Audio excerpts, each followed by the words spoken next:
네, 오늘 주신 하나님의 말씀은 신약성경 베드로전서 1장 3절에서 12절까지의 말씀입니다.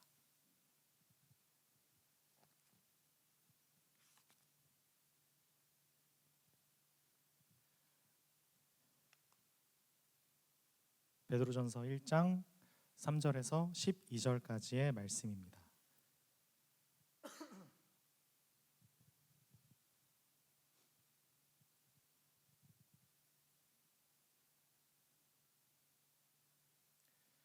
제가 가진 성경책은 신약성경 376페이지 어간에 있고요. 베드로전서 1장 3절에서 12절까지의 말씀을 저 한 절, 여러분 한 절 교독하시고 우리 마지막 12절은 함께 읽고 아멘으로 마치도록 하겠습니다. 제가 먼저 읽겠습니다.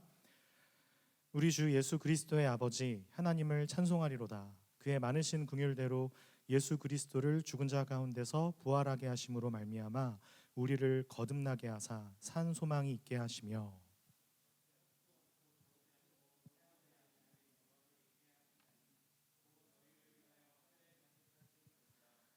너희는 말세에 나타내기로 예비하신 구원을 얻기 위하여 믿음으로 말미암아 하나님의 능력으로 보호하심을 받았느니라.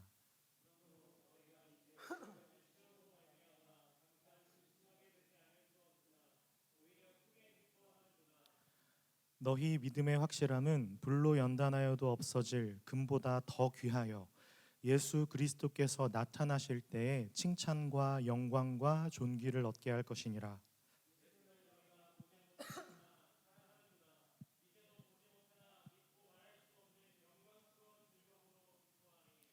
믿음의 결국 곧 영혼의 구원을 받음이라.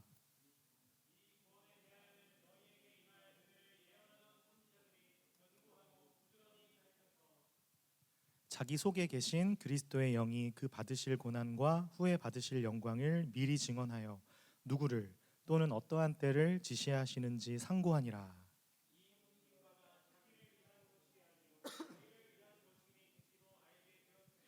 이것은 하늘로부터 보내신 성령을 힘입어 복음을 전하는 자들로 이제 너희에게 알린 것이요 천사들도 살펴보기를 원하는 것이니라. 아멘. 할렐루야. 네, 오늘 귀한 시간 하나님 앞에 예배할 수 있는 은혜를 베풀어 주셔서 우리 하나님께 감사드리며 앞에 찬양 함께 나누는데 그 인도자가 이런 멘트를 했어요. 자기가 인도를 한 지 얼마 안 됐지만 인원이 가장 적다고. 그래서 이렇게 첨삭을 해주고 싶네요. 네, 아직 인도한 적이 많이 안 되니까 그거 아무 걱정할 필요가 없고 잘 한번 계셔 보십시오. 우리 열두사도 찬양팀 우리 체프를 섬기는 많은 팀들도 있는데 뭐 이 자리는 우리 열두사도라는 우리 찬양팀이 섬기고 있으니까요. 우리 한번 격려의 박수 한번 해주시면 감사하겠습니다.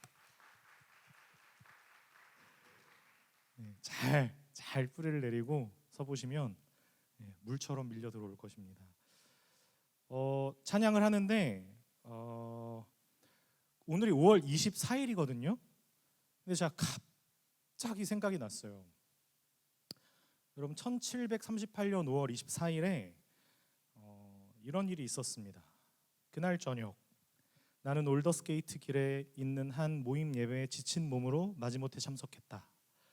그런데 어떤 사람이 루터의 로마석 주석 서문을 읽고 있었다. 그날 8시 45분쯤 그리스도에 대한 믿음을 통해 하나님께서 사람의 마음에 이루시는 변화를 서술하는 단락에서 나는 내 마음이 이상하게 뜨거워지는 것을 느꼈다. 내가 진정으로 그리스도를 구원을 위해 오직 그리스도만 의지하고 있다고 느꼈다. 그리고 그분께서 진정 나의 죄까지도 가져가셨다는 사실과 죄와 사망의 법에서 나를 구원하셨다는 확신이 나에게 주어졌다. 이 일기를 1738년 5월 24일에 웨슬리라는 사람이 경험한 그 체험을 서술하게 했는데 이 얘기 갑자기 생각났고요. 오늘이 5월 24일입니다. 2023년 5월 24일이요. 역사상 그 영적 대각성이라고 하는 그 운동들이 일어났을 때에는 사실 그 학자들마다 공통된 의견으로 그 당시의 좀 시대적 배경과 사회적 분위기를 얘기할 때 이걸 공통적으로 꼽습니다. 가장 침체되고 가장 무기력하고 목회자들마저 소망을 이야기하기 어려운 가장 침체돼 있던 그때마다 신기하게 각성운동, 우리나라에도 실제로 그런 부운동이 있었죠.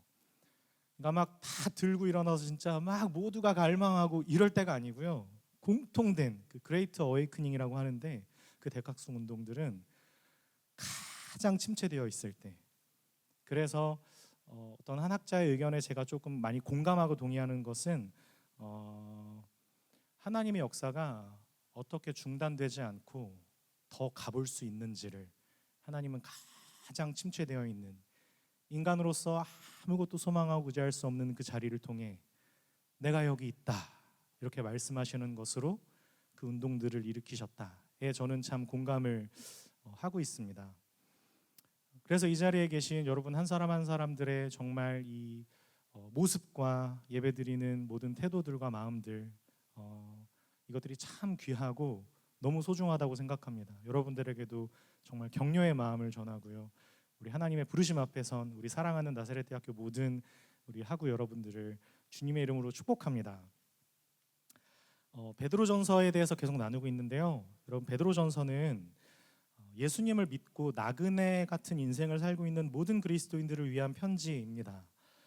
우리가 믿음을 가지고 살다 보면 외적인 환경, 상황 같은 현실의 문제에서도 힘이 들지만 사실상 내적인 부분에서의 데미지로 인한 어려움도 사실 큰 것 같아요. 오늘날 이 시대적인 어떤 환경과 조건들, 이 사회적 분위기가 우리를 좀 흔들게 하고요. 또 많은 경우에는 우리의 가치관과 생각 자체까지 이 시대적 환경과 조건 분위기가 커다란 영향을 주고 있는 게 사실이기 때문에 우리가 하나님을 믿는 크리스천으로서 거룩하고 온전한 하나님의 뜻을 조차 살고자 하는 어떤 이 실제적인 의지들 같은 건 많은 경우 우리 안에 너무 희미하게 자리하고 있는 것 또한 사실입니다. 예배를 드리고 우리의 신앙을 어떤 모양으로든 지켜야 한다는 명분 내지 의미에 대해서는 우리가 다 동의를 하고 또 그렇게 애를 쓰고 있지만 신앙인으로서의 삶을 산다는 거는 조금 다른 문제인 것 같습니다. 쉽지가 않습니다. 이제는 오히려 신앙을 가졌다는 어떤 그 가치관과 믿음 자체를 흔드는 어질어질한 세태들을 우리가 보게 되고요. 또 나 또한 신앙적인 실패와 좌절을 종종 또 경험하다 보니까 이게 뭐 환경도 어렵고 내적인 갈등도 심해지고 이제는 어떻게 좀 치고 올라가야 될지, 어디서부터 고쳐서 개선해야 할지 너무 막연해지는 것 같습니다. 그렇게 막막한 마음이 방치되던 어느 순간부터 내 안에 뿌리를 내리며 피어나고 있던 것은 믿음이 아니라 다름 아닌 의심이 되기 시작합니다. 도대체 왜 이런 고생을 하면서까지 믿어야 될까? 나는 왜 이런 종류의 낙심을 해야 하지? 그리고 왜 하나님은 이런 자리까지 나를 이렇게 끌고 가시는 걸까? 그런데 여기 참으로 다행인 것은 우리 하나님의 말씀이 살아 있습니다. 여러분, 이 말씀은 한 시대를 풍미했던 고전 자료가 아닙니다. 오늘 여기에서도 말씀하시는, 이 시대에도 말씀하셨지만 오늘 여기에서도 말씀하시는 하나님의 음성입니다. 우리 같은 또 신앙적 고민은 사실 어느 시대나 만연했던 것 같아요. 그렇게 부르심 앞에 선 모든 성도들을 향해 저 사도가 오늘 본문에서 이렇게 증언합니다. 우리 함께 말씀을 봅시다. 베드로전서 1장 5절, 6절, 7절 말씀을 우리 함께 큰 목소리로 읽어볼까요? 1장 5절, 6절, 7절 시작. 너희는 말세에 나타내기로 예비하신 구원을 얻기 위하여 믿음으로 말미암아 하나님의 능력으로 보호하심을 받았느니라. 그러므로 너희가 이제 여러 가지 시험으로 말미암아 잠깐 근심하게 되지 않을 수 없으나 오히려 크게 기뻐하는도다.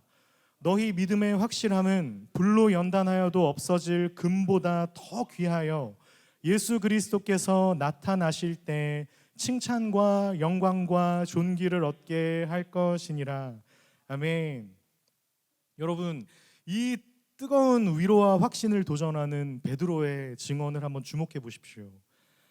우리는 시험을 받고 있고 잠깐 근심하지만 여기서 근심이란 내 신앙의 확신이 사라짐으로 인한 마음 내지 내가 그리스도인이 정말 맞나?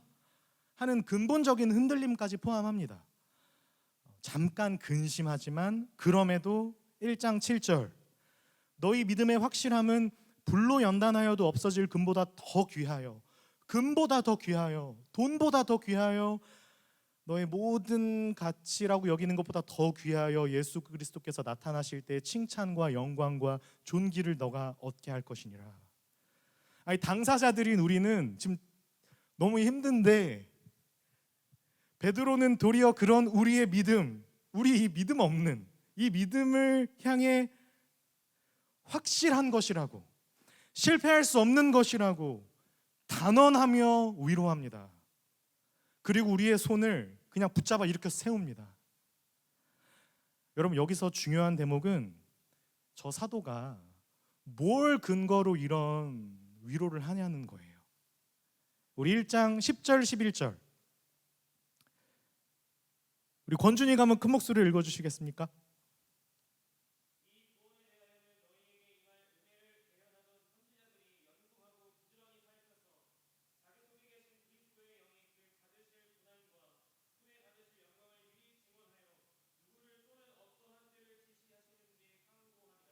아멘. 무슨 말이냐면요, 예수님께서 고난받으러 오신 것, 그리고 그렇게 영광을 받으신다는 것, 이 사실이 성경에 약속되어 있던 거고요. 그냥 하나님, 예수님께서 어떻게 하다가 끌려가셔서 그렇게 처절하게 모질게 막 고통당하신 게 아니라 그 고난과 또 그 고난을 통한 영광이 이미 성경에 약속이 되어 있고요. 그렇게 12절 우리 치훈이가 한번 큰 목소리를 읽어주시겠습니까?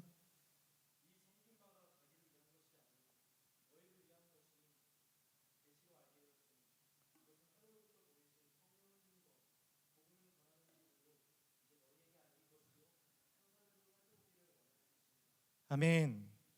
예수님의 모든 고통스러우셨던 것, 그 숱한 어려움, 누가 그런 표현했는데 막 그렇게 치이고 가슴 아픈, 결국 죽임 당하시는 이 실제적인, 여러분 예수님께서 진짜 고통스러우셨고 진짜 끝까지 고통스러우시다가 죽으시잖아요. 그 실제적인 삶의 모든 과정이 모두 누구를 위한 거래요? 이 섬긴 바가 자기를 위한 것이 아니요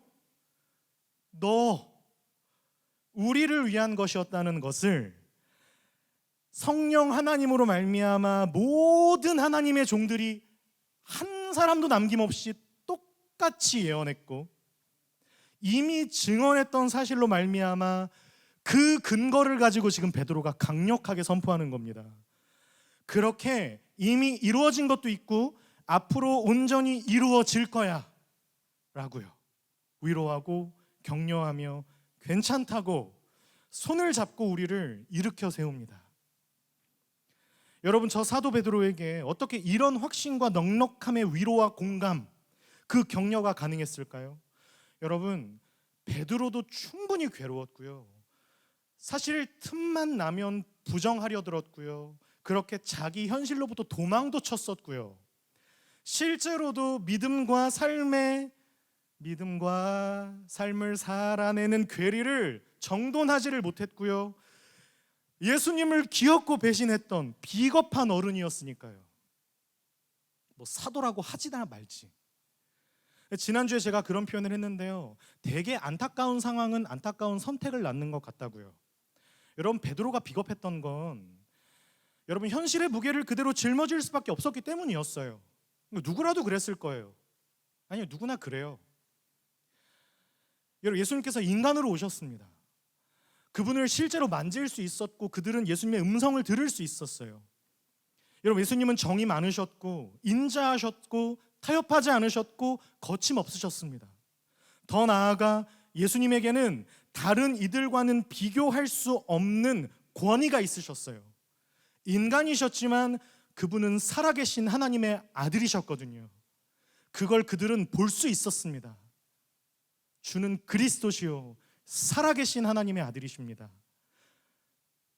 그렇다면 그분을 향한, 그 예수님을 향한 소망과 기대는 베드로뿐 아니라 모두가 사실 동일했을 거예요. 그리스도시잖아요. 약속된 메시아시잖아요. 구원자로서 예수님은 저들에게 유일한 희망이 되어주셨어야 했어요. 그런데 뭔가 잘못되어 가고 있어요. 그분은 너무나도 무기력하고 내 삶도 너무나 무기력하고 허무해지고 저 벌레만도 못한 로마 군인들에게, 빌어먹을 국가의 하수인들에게 붙잡혀 얻어맞으시는 구원자라니요. 되게 슬펐을 것 같아요. 예수님 맞는 걸 볼 때 예수님 따기도 맞으셨고 침뱉음도 당하셨는데 제가 막 진짜 그런 생각 해봤어요. 내가 정말 사랑하는 사람이 사람들에게 막 조리돌림 당하는 걸 보면 어떤 마음일까? 뭐가 매번 그렇게, 뭐가 이렇게 어렵고 슬퍼야 해요? 이걸 보니까 베드로가 그동안 도무지 이해되지 않던, 사실 좀 이해가 잘 되지 않았던 예수님의 어떤 발언들, 예수님의 행동들 사이의 괴리가 이제야 베드로로 하여금 현실적인 타격으로 다가오기 시작했던 것 같아요. 지금 뭔가 잘못됐다. 현실을 애써 부정하며 말고를 향해 치켜 세웠던 칼날을, 로마를 향해 불아렸던 칼의 노래를 자기가 가장 사랑했던, 정말 사랑하고 싶었던 스승에게 겨누는 베드로입니다. 근데 더 슬픈 건 그 자리에 아무 말씀 없이 여기저기 두들겨 맞고 계신 예수님이 그 자리에 그대로 서서 베드로를 보십니다. 베드로뿐이었나요? 여러분, 사실상 구약에 살던 사람들의 입장과 처지도 크게 다르지는 않았던 것 같아요. 지금 저와 여러분이 가지고 있는 신앙상의 어려움들과 다를 것이 아무것도 없는 고난, 그 고난이 구약의 선배님들에게도 동일하게 주어져 있었다는 걸 역사적으로 우리가 확인해 볼 수 있어요. 여러분, 애굽의 노예로 팔려 고통당했던 시간들을 통해, 이후 바벨론의 포로가 되어, 여러분 어디 노예로 끌려가 보신 적 있으세요? 여러분 포로로 끌려가 보신 적 있으세요? 근데 여러분 비유해 보실 수 있으시죠? 여러분 다 직장과 학교의 노예처럼 끌려다니시는 것으로 한번 이렇게 묵상을 해보시면 조금 감정이입을 하실 수 있으실까요? 근데 여러분 진짜 끌려가 보신 적 있으세요? 이유도 없이 두들겨 맞아 보신 적 있으세요? 바벨론 포로가 되어 저들의 역사 자체를 송두리째 빼앗겼던 시간들을 통해, 여러분 그리고 예수님께서 오셨던 시대마저도 저들은 로마의 속국에 이리 치고 저리 칠 뿐인, 저들의 삶, 그 안에 믿음과 신앙을 지킨다는 것은 여러분 그분들에게 어떤 의미로 고백되고 있었을까요? 그 오랜 역사, 우리 나사렛 대학교에서 제일 오래된 역사를 가진 팀이 어디라고요? 그 전통, 부름받은 자들로서 가지게 된 어떤 신앙, 그 믿음이라는 게 도대체 무슨 의미가 있긴 했을까요? 공정은커녕 권리와 자유를 박탈당한 저들에게 신앙이라는 것이 필요한 건 맞기는 했던 걸까요? 얼마나 하루하루가 힘들었을까요? 그때는 스마트폰도 없잖아. 회피할 곳도 없어. 우리는 그냥 넷플릭스 켜고 자면 되잖아. 회피할 수도 없는 인생의 시름과 시간의 무게를 도대체 어떻게 견뎌냈을까요? 그러나 그분들은 마치 지금 우리처럼 이 허허벌판 곳, 이런 곳에 그래도 앉아라도 있어서 저들의 예배의 터를 떠나지 않고 씨름했습니다. 약속을 소망했습니다. 그래서 성경에는 이러한 하나님의 구원하심이 이루어질 것들을 여러 가지 내용으로 약속되어져 있다는 것을 우리가 알 수 있는데, 우리 한번 찾아보면 좋겠거든요. 우리 구약 성경 이사야서 9장 말씀을 한번 찾아보면 좋겠습니다.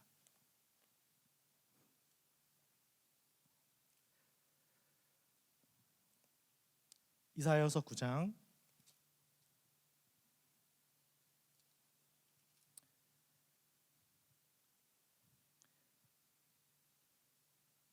1절에서 7절까지 말씀을 우리 한번 교독해 보도록 하겠습니다.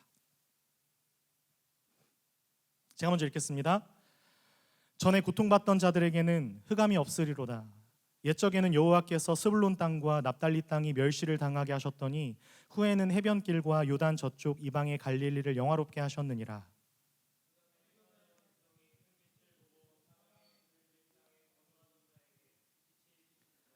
주께서 이 나라를 창성하게 하시며 그 즐거움을 더하게 하셨으므로 추수하는 즐거움과 탈취물을 나눌 때의 즐거움 같이 그들이 주 앞에서 즐거워하오니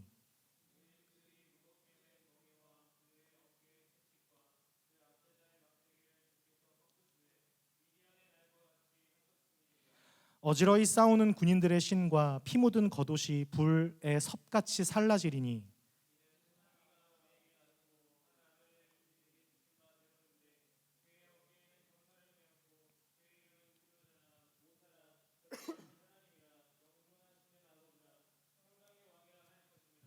그 정사와 평강의 더함이 무궁하며 또 다윗의 왕자와 그의 나라에 군림하여 그 나라를 굳게 세우고 지금 이후로 영원히 정의와 공의로 그것을 보존하실 것이라. 만군의 여호와의 열심히 이를 이루시리라.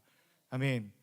여러분, 이스라엘의 역사적인 해방을 지금 약속해 주시는 말씀인데요, 여기서 잠깐만 짚고 가야 되는 중요한 사실은 저와 여러분은 여기 이 사람들보다도 더 넓게 이 말씀을 알고 있어요. 여러분, 이 말씀은 한 시대에 국한된 말씀이 아니잖아요. 여러분, 우리에게는요 이사야만 있는 게 아니라 구약과 신약이 다 있습니다. 이 말씀이 완성돼서 우리에게 주어졌어요. 여러분, 그래서 모든 말씀은 한 민족과 한 시대의 구원에 국한된 것이 아니라 영원을 목적으로 하신, 모든 것으로부터 우리를 구원하시는 하나님의 완전한 사랑, 그리고 이 이사야서의 궁극적인 주인공은 누구를 가리킨다고 우리 알고 있죠? 예수 그리스도. 여러분, 우리는 진짜 많은 걸 가지고 있어요. 그렇게 예수님의 탄생에 대한 기록이 이제 막 펼쳐지는 건데, 여러분 잘 생각해 보세요. 예수님께서 이 땅에 오셨다는 것이 얼마나 놀라운 뜻인 거예요. 구약 이스라엘 역사 내내 이스라엘을 만드시고 약속하시고 저들을 붙드시는 하나님의 구원과 약속이 어떻게 이루어지게 되었는가에 대한 답이 예수님이시고요. 그리고 그 구원의 약속은 다시 말씀드리지만 한 시대, 어떤 특정한 민족, 백투 예루살렘 이런 게 아니라니까요. 특정한 민족의 해방만, 어떤 특정한 민족의 주체성이 드러나는 것이 아니라 온 시대 모든 하나님의 백성들의 구원이라는 뜻입니다. 이스라엘뿐만 아니라 이스라엘에게 하신 약속대로. 그 약속이 뭐였죠? 이스라엘에게 무슨 약속하셨죠? 베드로전서에서 그걸 뭐라고 증명하죠? 너희는 거룩한 성민, 제사장 나라가 되어 이스라엘의 시조 아브라함처럼, 부름받은 아브라함이 복의 근원, 그냥 불렀어요. 하나님께서 불렀는데 그게 복이 됐어요. 그렇게 아브라함이 복의 조상이 된 것처럼 이제 예수 그리스도를 믿는 모든 이들이 그처럼 하나님의 구원에 이르게 되는 약속으로 확정되는 것입니다. 예수 그리스도로 인하여 거룩한 하나님의 자녀가 되는 겁니다. 그 완전한 증거, 예수 그리스도. 여러분, 예수께서 우리에게 오셨다는 것, 이 뜻입니다. 여러분, 그리고 그분이 우리를 부르셨다는 건 여러분 얼마나 놀라운 선언인지 아십니까? 이 예수님을 통해, 이 예수님을 믿게 돼서 하나님 아버지의 자녀가 된 자들이 저와 여러분이라는, 여러분 이 객관적인 사실이 너무너무나 중요합니다. 여러분, 이걸 알고 있는 믿음이 필요해요. 여러분에게, 저에게. 사도가 이 모든 사신들을, 지금 이 모든 내용들을 자기의 모든 방황, 배신, 그 치졸했고 궁색했고 유치하고 추잡했던 모든 베드로의 삶의 과정, 그 모든 시간을 그 자리에서 함께 하셨던 예수님, 난리 생난리를 떨면서 무슨 추앙하듯이 진짜 여기서 대단한 척하면서 하나님을 추앙하는 척했지만 궁색한 몇 마디의 변명으로 자기 삶에선 예수님 팔아버렸던, 그리고 그 내버려지는 수모와 상실을 기꺼이 짊어지셨던 그 예수님께서 왜, 무엇 때문에 그러셨는지, 그리고 왜 자신을 끝까지 포기하지 않으시고 처음에 그러셨듯 왜 지금도 여전히 답이 없는 나 베드로를 부르고 계신지, 베드로는 비로소 답을 찾아갑니다. 성경의 증언에 의하면 성령의 강권적인 역사로 말미암아 그 과정마저 여전히 하나님께서 친히 모든 시간을 주관하시며 펼쳐가고 계시다는 증언으로 말입니다. 그렇게 베드로는 더 이상 바뀌지 않는 현실이지만 그 현실을 비참해하지만은 않습니다. 여러분, 얼마나 어려움이 많았겠어요. 여러분, 인간은 쉽게 바뀌지 않습니다. 여러분, 갑자기 사도 베드로가 갑자기 퓨어해진 게 아니라고요. 인간은 그렇게 쉽게 안 바뀌어요. 더더구나 회피형 인간이잖아요, 베드로는. 여러분, 회피형 인간, 여기 회피형 계세요? 카톡 잘 안 읽으시고 그러신 분 계세요? 다 회피형이거든요. 회피형 타입은 자신의 할당량을 넘어선 정황을 만나게 될 때마다 언제나 익숙한 방식으로 아무도 모르게 현실을 부정하기 마련입니다. 베드로에게는 심리상담사도 없었고 MBTI 정보도 전무했어요. 자기 분석을 객관적으로 하기 참 어려운 사람이었다고요. 그러나 더 이상 이제는 부인할 수 없는 이 부르심 앞에 베드로는 기꺼이 자기의 발을 담그기 시작합니다. 그렇게 자기 자기 인생의 페이지 안에, 자기 학업에, 찬양 인도자로서의 준비에, 공동체와의 약속에, 허락된 일터와 근로지에, 사역의 현장에 정말 부름받은 자로서 진심을 넘어선 하나님의 마음을 담아내기 시작합니다. 이게 그렇게까지 열심히 할 일입니까? 그러나 아니요. 예수님을 믿는 자들은 거의 다 비슷하더라고요. 당시 카톡도 없었을 텐데 베드로는 마치 사도 바울과 친밀히 교류하고 있는 것 같이 너희 안에 이 마음을 품으라, 그리스도의 예수의 마음을 서로 다른 인생 그릇 안에 써내려가기 시작합니다. 우리 다시 베드로전서 1장 4절로 와보겠습니다. 함께 읽습니다. 시작. 썩지 않고 더럽지 않고 쇠하지 아니하는 유업을 잊게 하시나니 곧 너희를 위하여 하늘에 간직하신 것이라. 아멘. 여러분, 아까 말씀드렸지만 아브라함 이런 사람들 다 상징이자 그림자예요. 또 아브라함의 후손 대단한 누가 있어? 이삭, 모세, 야곱, 사무엘, 다윗, 그 모든 후손들이 하나님의 백성된 그 소망을 정말 그들의 삶의 역사와 현실 안에 그대로 드러낼 수 있었다면 그 약속의 사실상 완전한 증거이자 완성이신 성자 하나님, 예수 그리스도, 그분을 믿는 믿음 안에서 구원받은 저와 여러분이 어찌 하나님의 자녀된 소망으로부터 깨어질 수 있겠냐는 거예요. 이 선언이 오늘 베드로가 하고 있는 위로와 격려입니다. 아무도 깰 수 없다.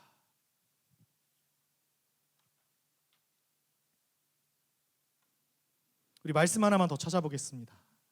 로마서 5장입니다.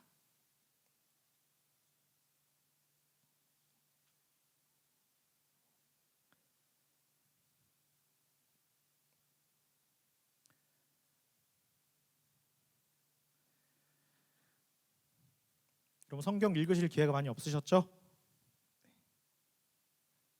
네. 그래서 오늘 한번 같이 읽어보자고요. 로마서 5장 1절부터 8절까지를 한번 교독해 보도록 하겠습니다. 로마서 5장 1절부터 8절 제가 먼저 읽습니다. 그러므로 우리가 믿음으로 의롭다 하심을 받았으니 우리 주 예수 그리스도로 말미암아 하나님과 화평을 누리자.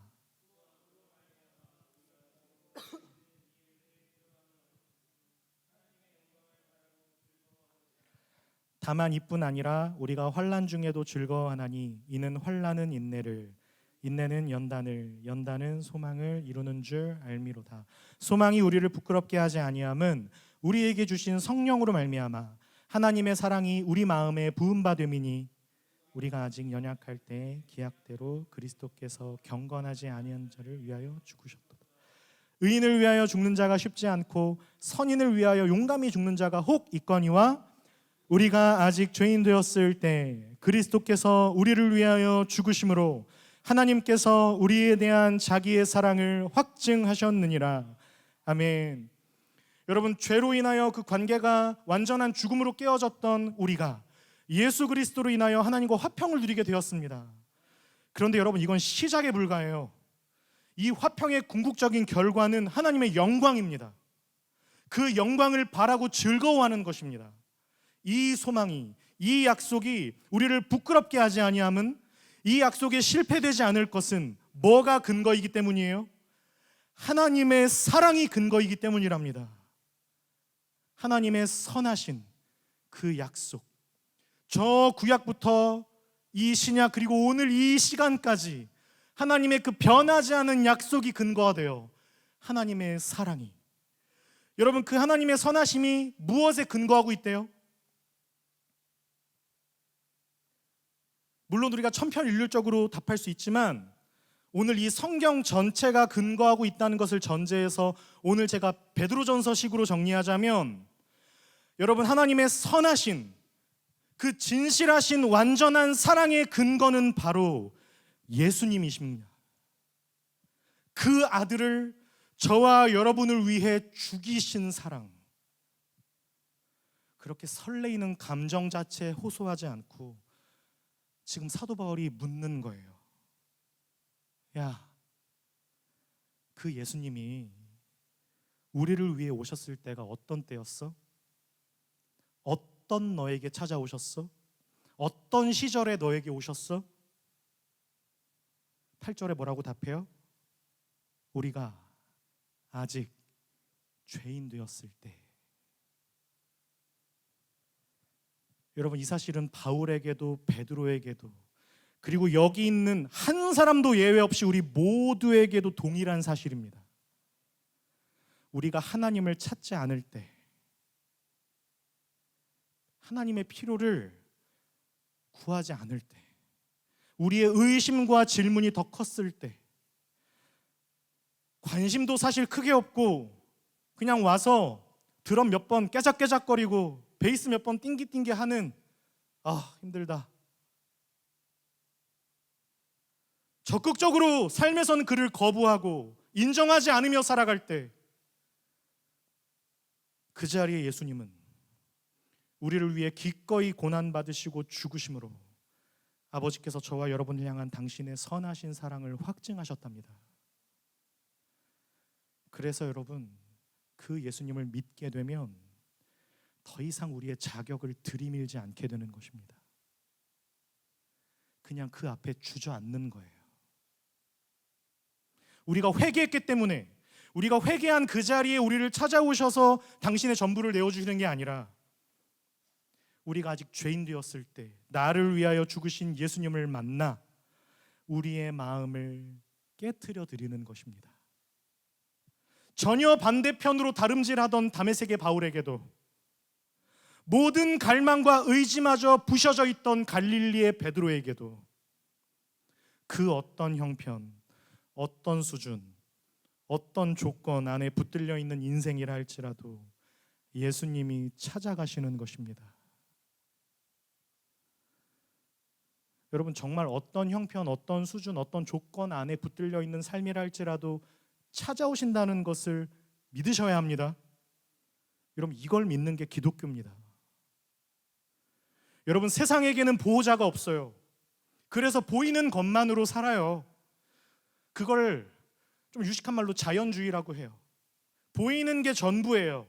자기중심적인 이기주의, 물질 만능주의, 다 자연주의에 입각한 가치관이에요. 원인이 있으면 결과가 따르는 것일 뿐. 그래서 사실 우리 학생들에게 많은 경우 그 간극을 좁힐 수 없는 정도의 자격지심들이 다 있을 수 있어요. 그들의 주장을 들어보면 학교는 나사렛이어도 서연고와 필적할 만한 지성을 갖고 있어야 한다는 거잖아요. 사실 참 안타까운 분위기가 집단적으로 형성되어 있는 걸 여러분 보고 계실 거예요. 여러분, 일리가 있어 보이지만 일리만 있을 뿐 사실 건강한 자기 객관화 내지 자기 존중의 과정조차 삭제되어 있는 사실 안타까운 이 시대의 자화상입니다. 사실 참 딱한 거예요. 그래서 자연주의는 대부분 허무주의로 향합니다. 그럼 어떻게 하죠? 그래서 이런 입장을 가진 학생들 중에서도 허무주의로 향한 것을 막기 위하여 반발하여 나가는 주장을 펼치기도 합니다. 뭐 이런 거죠. 나는 여기 과를 보고 왔어. 나 더 좋은 곳 갈 수 있었는데, 뭐 제 주변에도 몇 명 돼요. 나는 더 좋은 곳에 합격했는데 나름의 메리트를 가지고 선택한 거야. 그러니까 싸잡아서 조리돌림 하지 말아줄래? 이것이 실존주의입니다. 인간이 다만 우연과 자연의 산물 정도로 취급되는 게 아니라 한 인간은 그 고유한 인격성을 발휘하는 존재로 결단과 선택, 감정적 반응을 할 수 있는 존재를 뜻하는 의미의 실존입니다. 대표적인 사상가가 여러분 잘 아시는 사르트르 같은 사람이죠. 그러니까 사실 다 걔네들은 다 사르트르 아류예요. 뭐 MZ들의 어떤 독창적인 그 반발심이 아니라 다 선조들이 치열하게 고민하셨답니다. 생각하는 존재로, 결정하는 존재로서 스스로의 가치를 증명하고 확인해야 하는 거예요. 인간은 그래서 실존주의의 영향으로 인간은 자유로운 존재다, 이런 게 강조되고 부각되었었습니다. 나쁜 예이지만 이 가치관으로 인해 가장 큰 영향으로 나타난 현상이 자살 같은 거예요. 삶이라는 법칙도 스스로 거부할 수 있는 거니까요. 내가 스스로 결정할 수 있어야 하는 거잖아요, 인생은. 그러나 여러분, 실존주의에도 중요한 허점이 있습니다. 그것은 인간의 선택과 결정, 그 자유에는 사실 그것을 뒷받침할 만한 아무런 대안이나 근거가 사실 없다는 거예요. 예를 들면 내가 공부를 할 것인가 말 것인가를 선택하겠다. 근데 나는 지금 안 한다 라고 해서 그 결정이 무조건 가치를 가지는 건 아니죠. 물론 주장할 수는 있어요. 나는 나의 결정에 후회가 없어. 굉장히 가치 있는 것처럼 보이지만 사실 그렇지 않을 수 있어요. 여러분, 삶을 살다 보면 시간이 지나고 나서 후회하는 것이 생각보다 더 많습니다. 나는 지금 잘 선택했다고 생각했는데 돌아보면 굉장히 어리석은 경우가 일반입니다. 실존주의는 인간이 스스로 생각하고 결정할 수 있다라는 존재를 깨우친 사실로는 참 중요한 일을 했지만 그것을 온전히 판단하여 지켜나가고 해결할 만한 능력은 인간에게 없었다는 것을 또 스스로 증명했습니다. 그렇게 오늘날까지 역사가 흘러왔습니다. 인류 역사 속에 언제나 인간들은 스스로 구원을 꿈꿨습니다. 그토록 소리쳤던 권력, 권위, 그리고 이토록 다양하고 폭넓은 지식, 그러나 어떤 권력, 어떤 권위, 어떤 지식으로도 답하지 못하는, 이제는 오늘날 다원주의 시대를 살아갑니다. 잘 모르겠지만 역사는 진보한다, 이 구호를 외치는 것 외에는 사실 현실엔 답이 없습니다. 그러나 여기 예수님께서 말씀하십니다. 내가 곧 길이요 진리요 생명이다. 그래서 우리가 예수님을 믿는다고 할 때는 오직 유일하신 진리, 그 진리 되신 예수님 안에 내가 서는 것이며, 그때야 비로소 인간에게는 진정한 자유가 주어지며, 그렇게야말로 진정 올바르며 다채롭고 아름다운 각자의 인생 안에 참된 결정과 선택을 해나갈 수 있게 되는 것입니다. 그런데 여러분, 생각보다 많은 크리스천 청년들이 하나님을 알아가는 싸움에 관심을 기울이지 않고 누가 더 행복하고 누가 더 형통하고 누가 더 잘났는가 하는 경쟁에 서 있다는 것을 우리는 알게 됩니다. 예수 그리스도의 사랑도 굉장히 자기중심적이고 감상적인 이해로 추구합니다. 그래서 제가 최근에도 무슨 이렇게 뭐 기독교 웹툰 이런 거 막 있잖아요. 보면 다 예수님의 사랑 이런 거예요. 다 예수님이 꽃잎을 다 뜯어 하나씩, 온다 안 온다. 마치 뭐 예수님이 십자가를 지실 때에도 이렇게까지 하지 않으면 네가 날 쳐다봐 주지 않을 것 같아서, 뭐 이런 거. 여러분, 예수님은 사랑을 구걸하지 않으셨습니다. 여러분, 그러다 보니 많은 청년들이 하나님이 무엇을 원하시는가를 고민하지 않습니다. 예배에 나와서도 그런 걸 알 필요를 갖지 못합니다. 그래서 내 귀에 들리면 듣고 내 귀에 안 들리면 안 듣는 거죠. 뭐가 필요하니까요? 내게 무엇이 필요한가만 남아 있습니다. 그리고 그걸 어떻게 내가 잘 구해서 얻어낼 수 있는가, 그게 우리 대다수 청년들의 기도인 것 같습니다. 그래서 기도를 잘 못하는 것 같아요. 정말 교회를 오래 다녔는데 보면 기도를 좀 잘 못하는 것 같아요. 점점 좋은 믿음의 청년들이 보이지 않습니다. 여러분, 좋은 믿음의 청년들이 누구입니까? 묵묵하게 자기 신앙의 삶을 살아가는 이들입니다. 그 사람의 소중함을 그가 있을 때는 드러나지 않는 역할을 해줄 수 있는 그런 청년들입니다. 여러분, 믿지 않는 이들은 제쳐두고 우리 믿는 자들로서 한번 질문해 봅시다. 여러분, 누가 나사렛 대학교로 부르셨습니까? 여러분, 그럼 누가 그 일을 시키셨습니까? 누가 지금 그 공부를 시키셨습니까? 여러분, 갈 곳이 없어서, 본인의 실력이 없어서 여기까지 떠밀려 왔습니까? 그렇지 않습니다. 그럼 누가 시키셨습니까? 하나님이 부르셨습니다. 그럼 여러분이 하는 일과 공부 가운데 억울함이 생기신다면 그 억울함을 누구에게 하소연해야 맞습니까? 그럼 여러분이 일상에서 아니 왜 일을 다 이따구로 하지? 아니 왜들 그러지? 이건 사실 누구에게 따지는 겁니까? 다시 묻습니다. 여러분이 그 자리에서 고생을 하고 있다면 그것은 그저 탈 나사렛을 위한 더 좋은 스텝을 위한 과정입니까? 그럼 왜 굳이 하나님께서 내 인생을 인도해 가고 계시다는 말을 합니까? 여러분, 기도를 많이 하는 사람과 기도를 적게 하는 사람 중 누구의 신앙이 더 좋을까요?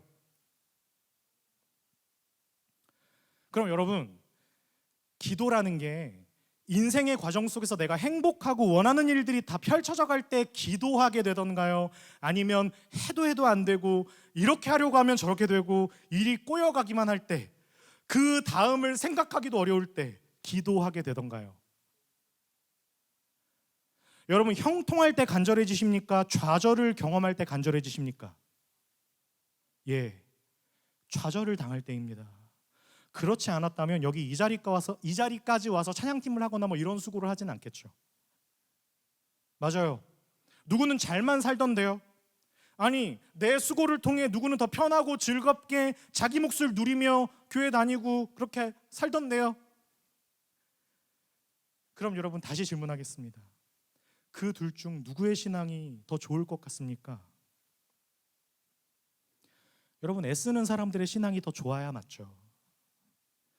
여러분, 저는 하나님께서 하다못해 이 나사렛이라는 공동체 안에 오늘 생수의 강이 흘러넘치기를 찬양했는데 이 영적인 샘을 남겨놓으시기 위해 여러분을 이 자리까지 몰아넣으신 거라고 생각해 본 적 혹시 없으세요? 제가 너무 오바했나요?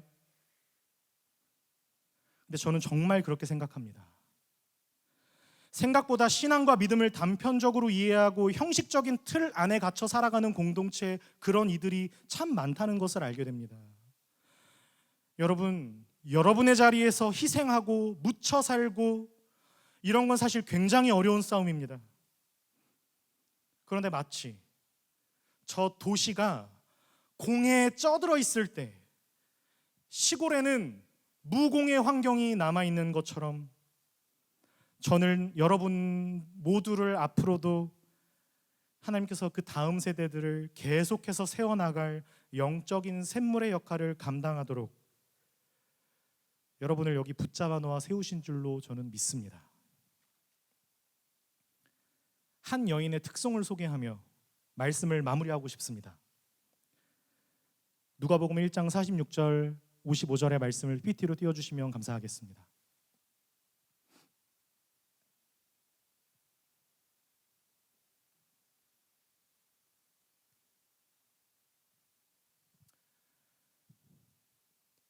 제가 읽어드리겠습니다.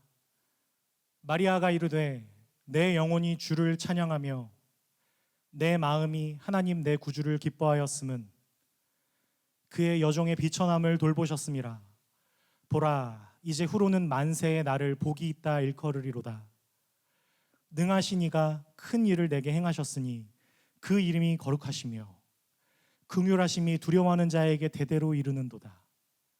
그의 팔로 힘을 보이사 마음의 생각이 교만한 자들을 흩으셨고 권세 있는 자를 그 위에서 내리치셨으며 비천한 자를 높이셨고 줄이는 자를 좋은 것으로 배불리셨으며 부자는 빈손으로 보내셨도다. 그 종 이스라엘을 도우사 긍휼히 여기시고 기억하시되 우리 조상에게 말씀하신 것과 같이 아브라함과 그 자손에게 영원히 하시리로라 하니라. 아멘. 아무것도 모르던 한 여인이 남자를 알지 못했음에도 배가 불러오는 이 상식적으로 말이 되지 않는 현실을 마주하며 하나님의 말씀을 듣고 그 말씀에 의지하여 자신이 구세주를 잉태한 사실에 대해 하나님께 올려드린 찬송입니다. 여러분, 이 찬송의 핵심이 뭐라고 생각하세요?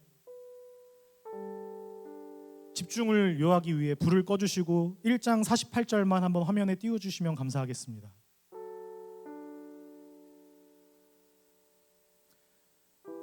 여러분 함께 읽어주시겠습니까?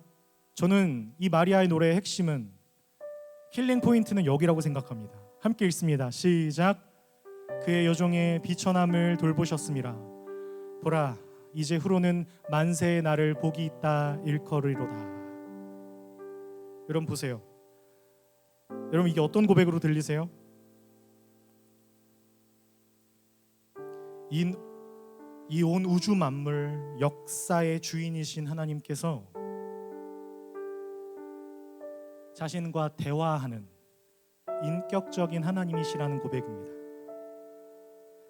당신의 피조물들에게 어떤 법칙이나 규칙과 힘으로만 독재하는 신이 아니라 피조물 따위들과 상대하고 교제하시며 당신의 온전하시고 자비로우신 권위로 돌보시며 다스리시는 하나님이라는 찬양입니다. 여러분 채플팀들 화려할 필요 없어요. 정말 찬양을 준비하시면 돼요.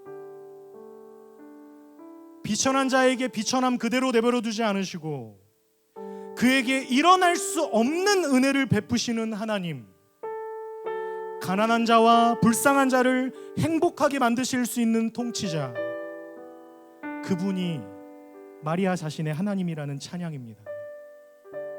세상에서 가진 것으로 판단받고 결과되는 게 전부가 아니라, 그래서 교만한 자와 부자들이 가지는 것보다 더 큰, 이 노래처럼 하자면 부자와 교만한 자를 낮추시는 하나님, 그래서 세상과는 비교할 수 없는 것으로 자격이 없는 자들에게도 은혜를 베푸시는, 삭슬 주시는, 거둘 것이 없는데도 거둘 것을 주시는, 심지어 내가 심은 것이 아닌데도 거두게 하시는 권세자, 그 하나님 앞에, 그 말씀 앞에 마리아가 무릎 꿇고 찬양하는 것입니다. 이게 마리아의 찬송의 가장 중요한 내용이며, 저도 종종 찬양 인도를 할 때 가장 중요한 가치로 여기며 생각하는 말씀이기도 합니다. 여러분의 찬양도 이렇게 깊어지실 줄 믿습니다. 여러분 모두의 찬양도 공간에, 여러분 얼마나 좋은 기회입니까? 우리가 무엇 때문에 찬양할 수 있고 우리가 누구를 예배할 수 있는지를 확인할 수 있는 진짜 기회의 시간들 아닙니까? 얼마나 즐겁게 여러분 예배할 수 있는 기회입니까? 그냥 대중과 청중에 묻혀서 왔다 가는 게 아니라 정말 하나님 앞에 유일한 청중이신 그분을 바라보며 예배할 수 있는 이 기가 막힌 기회를 펼치신 하나님 앞에, 이상한 멘트 자꾸 하지 마세요. 이제 뭐 사람 없고 이런 거 하지 마세요. 근데 왜 그런 얘기를 하냐면 그 사람이 조금 주눅 들어서 하는 거니까 여러분들 좀 이해해 주세요.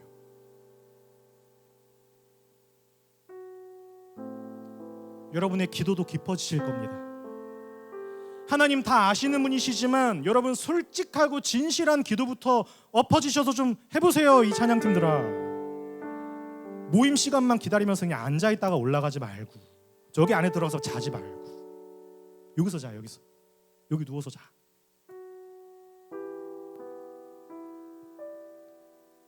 힘들지만 여기서 조는 건 괜찮아요. 도망치지 말고. 여러분 쪽팔리시겠지만 타이머를 20분 맞춰놓고 기도하세요. 우리의 기도의 향방과 내용은 그분을 아는 지식만큼 넓고 구체적이며 깊어져야 하는 것도 중요합니다. 그냥 내가 오늘 기도를 했다, 이것도 너무 귀하거든요. 근데 여러분에게는 제가 이렇게 도전하고 싶어요. 여러분의 기도가 깊어져야 합니다. 나의 필요도 구하지만 하나님께서 무엇을 원하시는지도 한번 찾아보아야 합니다. 그래서 오늘 전 대표 기도한 이 기도자의 기도가 참 감동스러웠습니다. 별로 준비를 안 하고 선 것 같거든요. 그 마음 그대로를 하나님께 드린 것 같아서 저도 같은 마음으로 기도했습니다. 여러분 하나님이 다 들으십니다. 그래서 기도가 중요합니다. 설교의 결론입니다. 내 입장에서는 이게 무슨 믿음이라고 할 수 있나 하는 우리에게 뭐라고 하신다고요? 여러분 성경 안 찾아보셔도 돼요. 제가 읽어드릴게요. 그러므로 너희가 이제 여러 가지 시험으로 말미암아 잠깐 근심하게 되지 않을 수 없으나 오히려 크게 기뻐하는도다. 너희 믿음의 확실함은 불로 연단하여도 없어질 금보다 더 귀하여 예수 그리스도께서 나타나실 때 칭찬과 영광과 존귀를 얻게 할 것이니라. 여러분 너희의 믿음의 확실함은, 믿음은 믿는 자의 진실함 이전에 그 믿음의 대상과 그 대상이 우리에게 하신 약속에 관한 이야기가 더 중요하다는 거예요. 그래서 여러분 말씀을 읽으셔야 합니다. 하나님께서 우리에게 약속하신 그 사랑을 바보랍니다. 이걸 보지도 않고 어떻게 해석하고 싸우겠냐고요. 여러분 잘난 거 알겠는데, 여러분이 착하고 인내심 많은 거 알겠는데 그건 힘들잖아요. 여러분의 그 개념을 깨트리는 빌런들이 찾아온다니까요.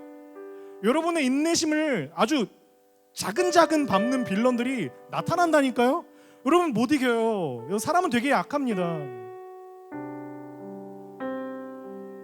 막 피곤해 죽겠어도 말씀을 읽으십시오. 우리 좀 초등학생처럼 합시다. 우리 말씀을 읽읍시다. 기도를 합시다. 333 운동을 하든지 고민해보세요. 12사도 새벽 1시까지 연습할 수 있으면 30분 말씀 더 읽을 수 있어. 리더님 깨십시오. 정신 차리고 일어나십시오. 너무나도 뜨겁고 생생하고 강렬한 이 사랑, 모든 죽음의 권세를 통과하신 사랑, 저와 여러분의 구원자, 이 학교 이름이잖아요.